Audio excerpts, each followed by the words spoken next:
Hey guys, welcome back with the another video. Today we'll be studying about the burden of proof. So burden of proof is a concept जहाँ पे हम discuss करते हैं कि किसके ऊपर burden होगा of proving a thing in the Indian Evidence Law Act और as we say the भारतीय साक्ष्य अधिनियम 2023. तो इसमें जो है बहुत सारी जगहों पे जो सेक्शंस हैं जो है उसको बताया गया कि बर्डन ऑफ प्रूफ किसके ऊपर होना चाहिए. But today will be studying कि कैसे आप इजी वे में बर्डन ऑफ प्रूफ को रट सकते हो, याद कर सकते हो. ऑफ कोर्स रटना पड़ेगा क्योंकि रट के ही सब कुछ होता है.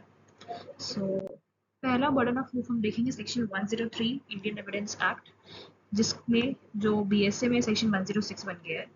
तो इसमें ये बात करता है पर्टिकुलर फैक्ट के बारे में. और बर्डन ऑफ प्रूफ किसके ऊपर होता है? जो कोर्ट को बनवाना चाहता है कि ये पर्टिकुलर फैक्ट है. ठीक है, तो बर्डन ऑफ प्रूफ उसके ऊपर होता है. तो क्या प्रूफ करना होता है? उस पर्टिकुलर फैक्ट का एग्जिस्टेंस. तो सब बहुत आसान चीज़ है. अगर मैं चाहती हूँ कि कोर्ट मेरी बात बिलीव करे कि ऐसा ऐसा ये इंसिडेंट हुआ है, तो बर्डन ऑफ प्रूफ उसके ऊपर होगा जो बोलेगा कि भाई ऐसा ऐसा हुआ है, आपको प्रूव करना है विद योर एविडेंसेस कि कैसे आप कह सकते हो कि ऐसा प्रूव हुआ है. तो सेक्शंस आपको याद रखने हैं. Section 106 BSA, section 103 IEA. फिर आता है हमारा section 104 and section 107 of BSA. ये बात करता है कि आप कब जो है एक एविडेंस को एडमिसिबल कर सकते हो जो कि फैक्ट को प्रूव करना है. तो जो उस पर्सन को एविडेंस देना है उसको जो है प्रूव करना होगा. और क्या प्रूव करना है कि fact is necessary to be proved. तो जो इंसान चाहता है कि fact to be proved to make evidence admissible, वो प्रूव करेगा कि चाहता है जो वो प्रूव करेगा कि एविडेंस दे. तो जो जिस चीज का भी वो एविडेंस देना चाहता है उसको उसके फैक्ट को प्रूव करना होगा. ठीक है. फिर आता है हमारा सेक्शन 105 आईए, सेक्शन 108 बीएसए. इसमें क्या होता है कि जो बर्डन ऑफ प्रूफ होता है वो किस चीज़ के लिए होता है कि case of accused comes with an exception. तो अगर जो है मैं अक्यूज की लॉयर हूँ और मेरे को बोलना है कि भाई ये केस एक्सेप्शन के अंदर आना है, तो बर्डन ऑफ प्रूफ जो है मेरे ऊपर होगा क्योंकि मैं अक्यूज की लॉयर हूँ. तो वो क्या प्रूफ करेगा कि केस जो है एक्सेप्शन ऑफ बीएनएस में आता है, जो कि जनरल एक्सेप्शन का पूरा पार्ट है, वो उसको प्रूफ करना होगा. फिर उसके बाद जो आता है हमारा सेक्शन 106 आईईए, सेक्शन 109 बीएसए. ये बहुत इजी है कि इसमें क्या होता है कि स्पेशली विद इन नॉलेज, अगर कोई फैक्ट है जो मुझे पता है, तो जिस इंसान को ये फैक्ट पता होगा उसको प्रूफ करना होगा कि उसके पास उस चीज़ की स्पेशल नॉलेज है. ठीक है, तो ये बहुत ईजी है. फिर है हमारा 107 आईईए 110 बीएसए. तो बर्डन ऑफ प्रूफ क्या है? Death of person known to be alive within 30 years. तो ये थोड़ा कॉम्प्लिकेटेड हो जाता है. तो ये बर्डन ऑफ प्रूफ किसके ऊपर होता है? जो एलीज करता है कि उसकी डेथ हो गई है. तो ये जो जो ये उसके ऊपर होता है जो कहता है कि यार जिसकी इसकी डेथ हो गई है और 30 साल से उसकी कोई खबर नहीं है, उसके ऊपर ये प्रूफ होता है कि वो ये प्रूफ करे कि वो बंदा, वो आदमी या औरत मर चुकी है और 30 साल से उसका कोई खबर नहीं है. ये उसके ऊपर होता है जो ये कहता है कि जिसकी डेथ हो चुकी है. ये उसके ऊपर नहीं होगा जो कहेगा कि जिंदा है. ऑब्वियसली बात है, जिंदा है तो जिंदा क्यों प्रूफ करेगा.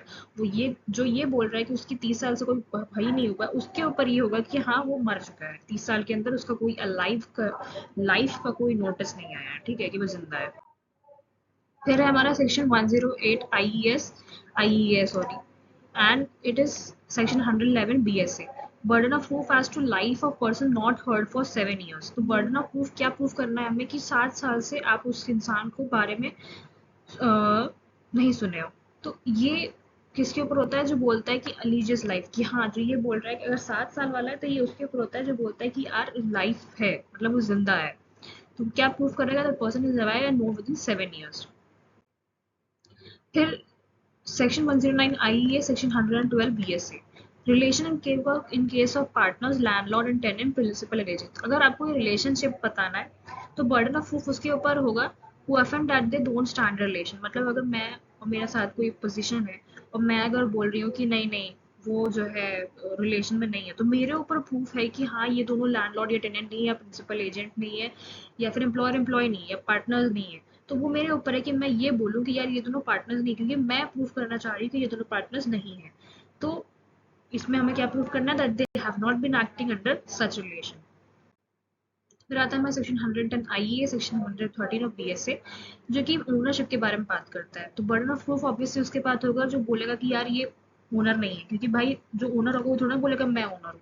जो ओनर नहीं है वो ये बोलेगा कि मैं ओनर हूँ, पर जो ओनर नहीं है उसके ऊपर जो जो नहीं नहीं जो जो कह रहा है कि ये ओनर नहीं है, ए और बी है और बी बोल रहा है कि ये ओनर नहीं है और ए बोल रहा है नहीं नहीं मैं ओनर हूँ, ये वो नहीं है। तो जो ये बोल रहा है कि सामने वाला बंदा ओनर नहीं है, उसको प्रूव करना है कि the person is in possession is not the owner. जो भी ये बोल रहा है कि यार he is not the owner, उसके पास ये बर्डन ऑफ प्रूफ होगा प्रूव करने के लिए। फिर burden of proof as to good in transaction, good faith in transaction, where one party stands in relation of active confidence to other. Burden of proof lies on the person who is position of active confidence. उसके पास होता है जो active confidence में खड़ा होता है। तो क्या प्रूफ करना है? गुड फेथ ऑफ ट्रांजेक्शन की। अगर जो है दो लोग हैं, दो पार्टीज हैं और उनके बीच में एक मतलब कि फिड्यूशरी रिलेशनशिप है, एक्टिव कॉन्फिडेंस है, तो जो है बर्डन ऑफ प्रूफ उसके ऊपर होगा जो उस पार्टी से फिड्यूशियल रिलेशनशिप बना रहा है, ठीक है।